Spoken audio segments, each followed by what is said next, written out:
Saudari-saudaraku yang dikasihi dan mengasihi Tuhan Yesus, pada hari ini Jumat 1 Juli 2022, hari biasa pekan biasa ke-13. Menu sabda kita hari ini dari Injil Suci menurut Matius bab 9 ayat 9 sampai 13. Mari kita siapkan hati kita untuk mendengarkan sabdanya.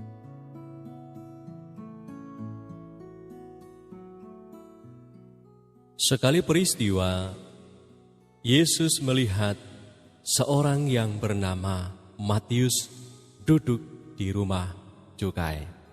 Lalu ia berkata kepadanya, "Ikutlah aku." Maka berdirilah Matius lalu mengikut dia. Kemudian ketika Yesus makan di rumah Matius, datanglah banyak pemungut cukai dan orang berdosa, dan makan bersama-sama dengan dia dan murid-muridnya.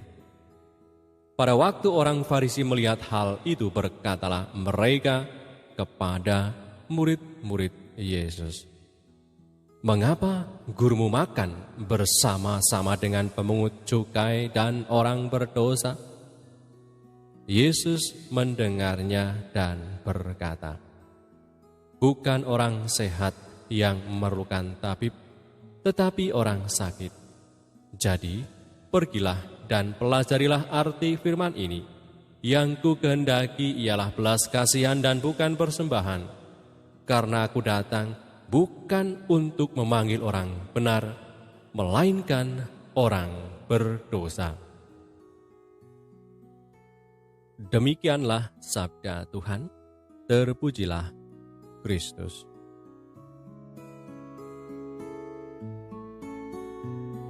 Saudari-saudaraku yang terberkati, Tuhan kita Yesus Kristus sering bertindak di luar dugaan, tidak seperti yang diharapkan oleh kebanyakan orang. Sesuatu dari caranya yang mengejutkan terbukti terjadi dalam Injil yang kita dengar hari ini, di mana para pemuka agama terkejut dan terkaget-kaget oleh karena Yesus berkenan makan bersama dengan para pemungut cukai. Dalam kisah Injil hari ini dikisahkan bahwa Tuhan Yesus memanggil Matius, seorang pemungut pajak, untuk mengikutinya.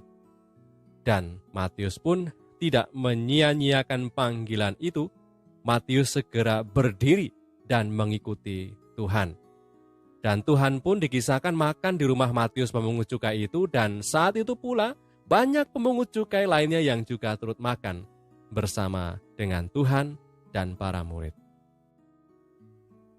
Kala itu, saudara-saudariku yang terberkati, orang seperti Matius dan pemungut cukai lainnya dianggap sebagai orang berdosa, seseorang yang tidak mentaati hukum Allah oleh orang-orang beragama pada waktu itu.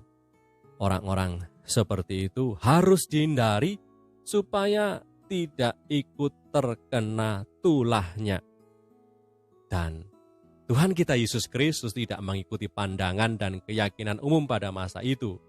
Dia tidak takut terkontaminasi oleh para pemungut cukai.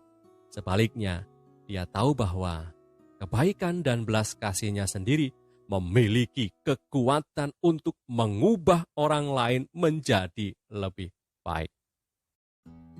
Sebagaimana disabdakan Tuhan hari ini, "Yang ku kehendaki ialah belas kasihan dan bukan persembahan.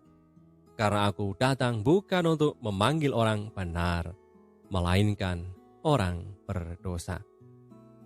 Tuhan Yesus memilih jalan belas kasih dan pengampunan supaya bisa menarik semakin banyak orang.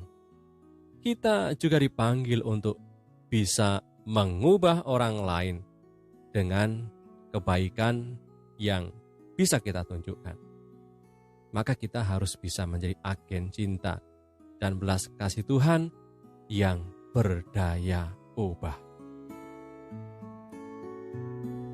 Marilah berdoa dalam nama Bapa dan Putra dan Roh Kudus. Amin. Allah Bapa yang penuh kasih, betapa sering kami mencari kesenangan dalam hal duniawi dan terlena oleh kemegahan duniawi.